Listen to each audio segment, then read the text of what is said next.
The Mississippi dusk settled over Brookhaven like a heavy blanket, the sun sinking behind the pines and casting jagged shadows across Main Street. The air was thick, humid, buzzing with cicadas and the faint tang of gasoline from the Exxon station down the block. Miguel Ramirez stood behind the counter of Ramirez's kitchen, his small diner glowing faintly under a flickering neon sign that read "Open since '09." At 38, he was a man of calloused hands and quiet pride, years of flipping burgers, perfecting his abuela's gumbo, and saving every nickel to keep this place alive. It wasn't fancy, just a chipped Formica counter and a dozen vinyl booths, but it was his. A slice of the American dream in a town where dreams often drowned in sweat and silence. Inside, the jukebox crooned a B.B. King tune, the bluesman's voice weaving through the empty room as Miguel locked the register. The clink of coins was a small victory, enough to cover Sophia's school supplies this month. He flipped the closed sign, the day's heat still clinging to his shirt, when headlights sliced through the window. Sharp, uninvited. A police cruiser rolled up, tires crunching gravel, and two figures stepped out. Officer Mark Reynolds led, his broad frame filling the doorway, followed by Officer Jake Sullivan, younger, leaner, eyes darting like a deer caught in a trap. Reynolds was a Brookhaven legend, 10 years on the force, a buzz-cut bulldog in blue. To the old-timers at First Baptist, he was the guy who kept the streets clean. To the kids on the south side, he was the shadow you didn't cross. The bell jangled as he pushed in, boots thudding, Sullivan trailing like a reluctant shadow. "Evening, officers," Miguel said, wiping his hands on his apron. His voice was steady, but a knot tightened in his gut. "We're closed." Reynolds smirked, his cap casting a shadow over eyes that glinted like steel. "Got a tip, Miguel? Drug deal's going down right here." He leaned on the counter, casual but coiled, his breath sharp with tobacco. "No warrant," Miguel shot back, arms crossing. "You got no business busting in." Sullivan shifted, uneasy, but Reynolds chuckled, low and mean. "Don't need paper when it's public safety, amigo. Right, Jake?" He didn't wait for a nod. With a flick of his wrist, he flipped a table, the crash splitting the air. Glass shattered, bourbon bottles from the shelf, their amber guts pooling on the tile. Sullivan hesitated, then kicked a chair aside, staging chaos. Miguel lunged, shouting, "What the hell are you doing?" Reynolds spun, pinning him against the counter, forearm like iron. "Watch it, or this gets worse." He reached into his boot, pulled a baggie of cocaine, and dangled it, smirking. "Well, looky here. Behind the counter, just like the tip said." "That's not mine," Miguel roared, voice cracking. "You planted it, you bastard." Reynolds' grin sharpened. "Prove it in court." He nodded to Sullivan, who snapped cuffs on Miguel's wrists, the metal cold and biting. As they dragged him out, the jukebox wailed on, oblivious, B.B. King singing of trouble and loss. By morning, Brookhaven was ablaze with whispers. The Brookhaven Daily Leader screamed, "Diner owner nabbed in drug bust." Ramirez's kitchen sat empty, its windows dark, regulars gone. Truckers who'd tipped big, church ladies who'd loved the catfish, teens who'd slurped milkshakes after football practice. Miguel sat in a holding cell, the fluorescent buzz drilling into his skull, his life unraveling. At home, Sophia, his 12-year-old daughter, hid in her room, her phone buzzing with taunts. "Your dad's a dealer." Elena, his wife, stood in their kitchen, fists clenched on the chipped counter, her nurse's scrubs still on from a double shift. Elena wasn't built to bend. She'd moved with Miguel from El Paso 15 years ago, chasing a life beyond border town grit. Now, she saw red.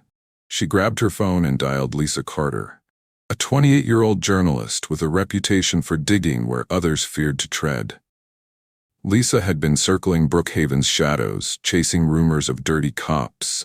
They met at a Shell Station diner off Highway 51, neutral ground, the air thick with coffee and diesel. Elena slid a photo of Miguel across the table, smiling, apron on, flipping a burger. "He's innocent." Reynolds framed him. "I need you." Lisa's hazel eyes narrowed, pen tapping her notebook. "Reynolds, That's a hell of a claim. Proof? Not yet, Elena said, voice steel, but I'll find it. Mark Reynolds wasn't born crooked. 15 years back, he'd pinned on his badge with a rookie's shine, a kid from a shotgun house off Natchez Avenue who'd grown up on catfish fries and revival tents. He'd wanted to serve, to shield Brookhaven from the meth creeping up Highway 84. But the job broke him. Budget cuts slashed overtime, a gambling habit, poker nights at the VFW, then casino runs to Biloxi, left him owing $30,000 to men who didn't forgive. It started small. A $50 handshake to lose a ticket, a free rib plate to ignore a bar fight. Then came the bookies, their calls late and cold. Extortion became his oxygen, a badge his shield. Miguel wasn't his first. Clarence, a barber on Monticello Street, had refused to pay 2 years ago.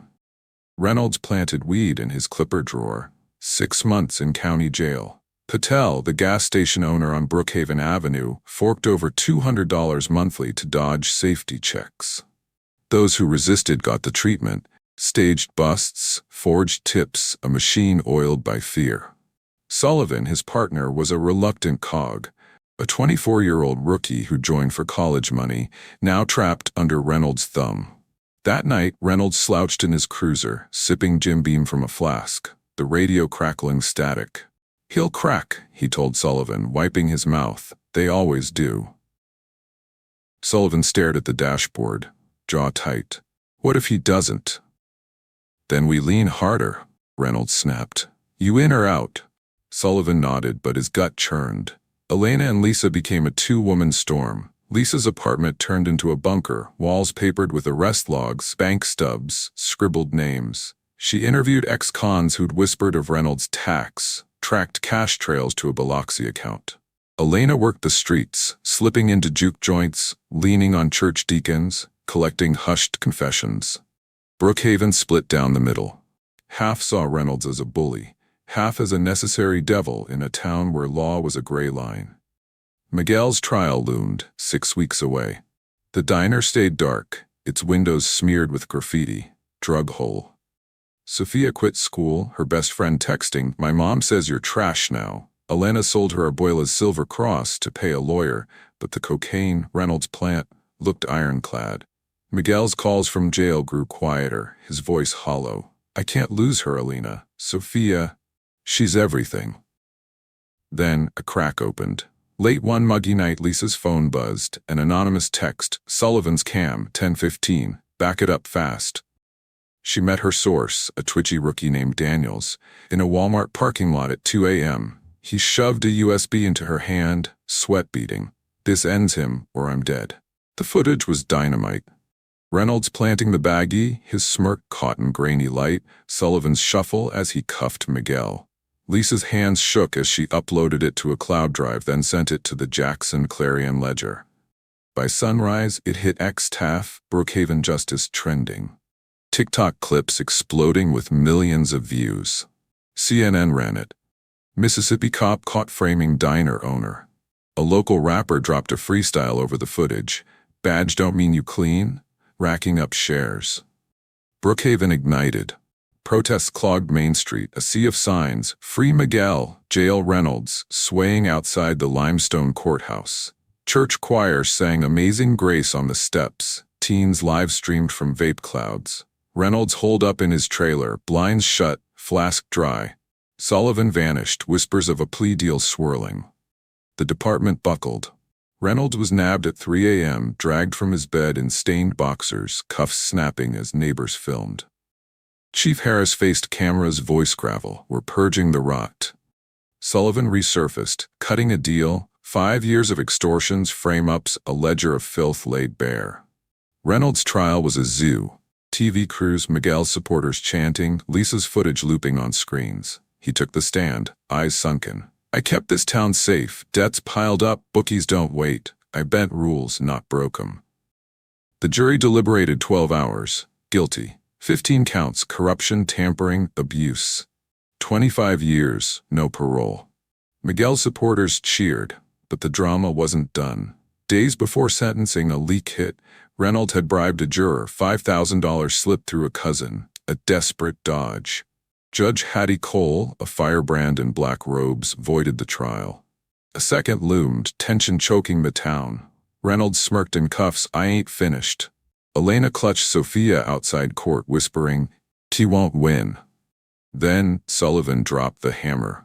A hidden phone recording, made during a drunken rant in the cruiser. "I'd frame 'em all again if it paid the bills. Miguel? Chump deserved it." The courtroom froze. Gasps rippled. Lisa's jaw dropped. Sullivan had played both sides. A rookie with a spine, after all. The second jury took 3 hours. Guilty. 30 years added for obstruction. Miguel walked free, charges wiped. Ramirez's kitchen reopened, paint fresh, gumbo simmering, Sophia pouring sweet tea with a shy grin. Elena hung Lisa's article above the counter, a survivor's trophy. Lisa won a Pulitzer nod, her name echoing from Jackson to D.C. Reynolds festered in parchment, a king dethroned, his cell a tomb of concrete and regret. Brookhaven stitched itself back, slowly, warily. The diner hummed again, but the scars stayed. Quiet nights, eyes that flinched at sirens. Justice had clawed through, messy and fierce, a Mississippi saga of ruin and redemption.